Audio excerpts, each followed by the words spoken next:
Mamlakatimizda yoshlarning zamonaviy bilim va kasb hunari egallashi, ularning intellektual salohiyatini yuksaltirish hamda malakali mutaxassislar sifatida voyaga yetishi davlat siyosatining ustuvor yo'nalishlaridan biri etib belgilangan. Ana shu ezgu maqsadlar samarasi o'laroq Buxoro davlat pedagogika institutida yagona vatan, yagona xalq bo'lib, yangi hayot va kelajak yaratamiz shiori ostida bitiruvchi 2026 tantanali diplom topshirish marosimi bo'lib o'tdi. Bugun 4213 nafar bitiruvchi oliy ta'limni muvaffaqiyatli tamomlab, hayotning yangi bosqichiga qadam qo'ymoqda.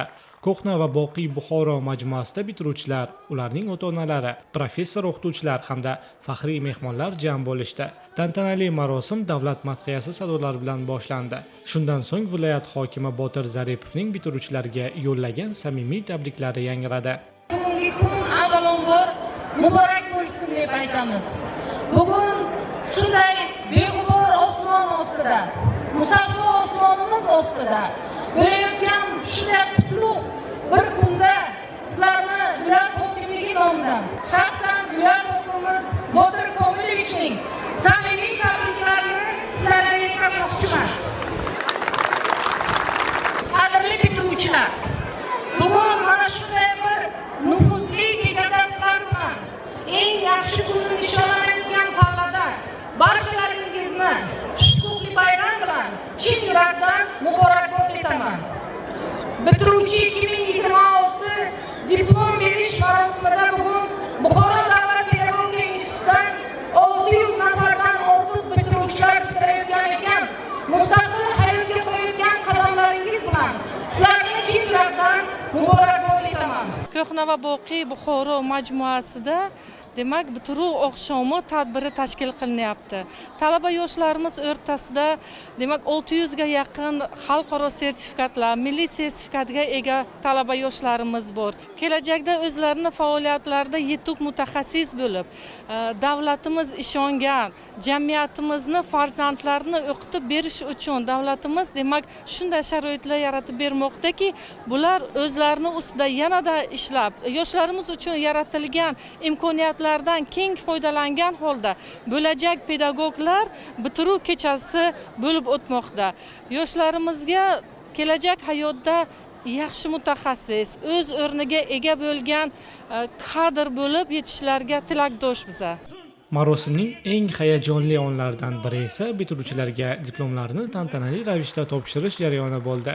Sahnaga birin-ketin ko'tarilayotgan yoshlar qo'lida diplom, qalbida esa katta orzu va ulkan maqsadlar bilan yangi hayot sari ilk qadamlarini tashladilar. Bu lahzalarda ota-onalarning quvonchi, ustozlarning faxr tuyg'usi va bitiruvchilarning chehrasidagi samimiy tabassum tadbirga o'zgacha fayz bag'ishladi.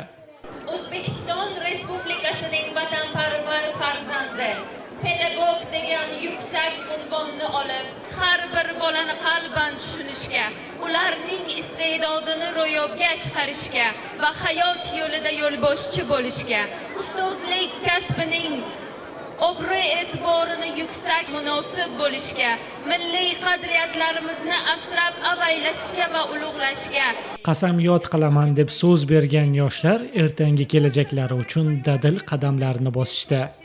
Menga bilim bergan ustozlarimga minnatdorchiligimni bildirmoqchiman va shunaqa bayramlar tashkillashtirib bergan rahbarlarga kattakon rahmatimni aytmoqchiman. Va kelajakda shu institut bergan bilimlar asosida vatanimizga unaqa katta hissamni qo'shaman. 2026 yil yakunlariga ko'ra institutni 4213 nafar talaba muvaffaqiyatli tamomladi. Ulardan 55 nafari imtiyozli diplomga sazovor bo'lgan bo'lsa, 215 nafari magistratura bitiruvchisi magistrlik darajasini qo'lga kiritdi. Bu esa oliy ta'lim muassasasida ta'lim sifati va ilmiy salohiyatni oshirish borasida olib borilayotgan tizimli ishlarning amaliy natijasidir.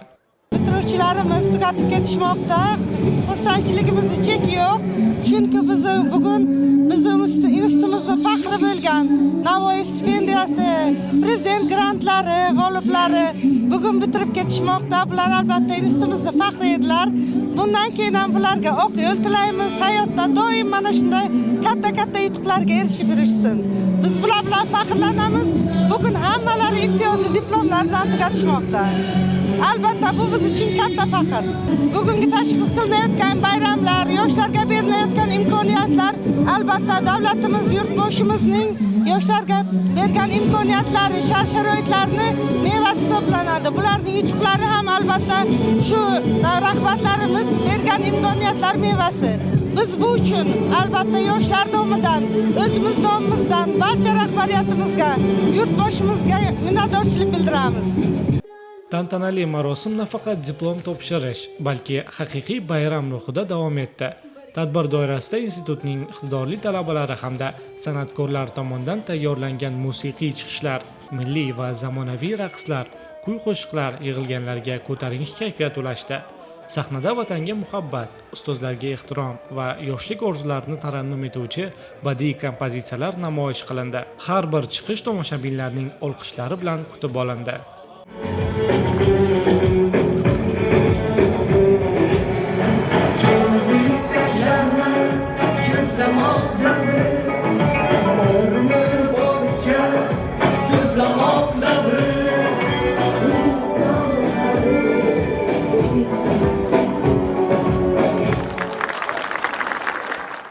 Bu tantana yillar davomida olingan bilim va mehnatning munosib e'tirofi bo'ldi.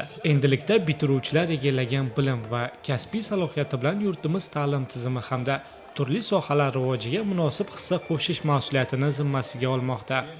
Men Buxoro davlat pedagogika instituti bitiruvchisiman. Shu o'quv yili mobaynida juda ham ko'plab muvaffaqiyatlarga erishdim.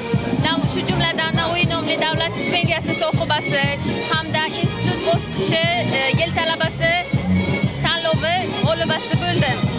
Va so'nggi gapimning so'ngida shuni aytmoqchimanki, Buxoro davlat pedagogika instituti rahbariyatiga va ustozlarga kattakon rahmat. Shu darajaga yetib kelishimga har doim meni qo'llab-quvvatlaganlari uchun. Kelajakda albatta yana o'z ustimda ishlab, bergan bilimlaringizni oqlab, yana ham o'z ustimda ko'proq ishlashga albatta harakat qilaman. Buxoro davlat pedagogika institutining yana bir avlodi mustaqil hayot sari yo'l oldi. Shubhasiz, bugungi bitiruvchilar o'z bilim va salohiyati bilan mamlakatimiz taraqqiyoti, ta'lim ravnaqi hamda yangi O'zbekiston bunyodkorligiga munosib hissa qo'shadi. Bitiruvchi 2026 tantanasi esa ularning xotirasida eng unutilmas va eng baxtli kunlardan biri sifatida muhrlanib qoladi desak, adashmagan bo'lamiz.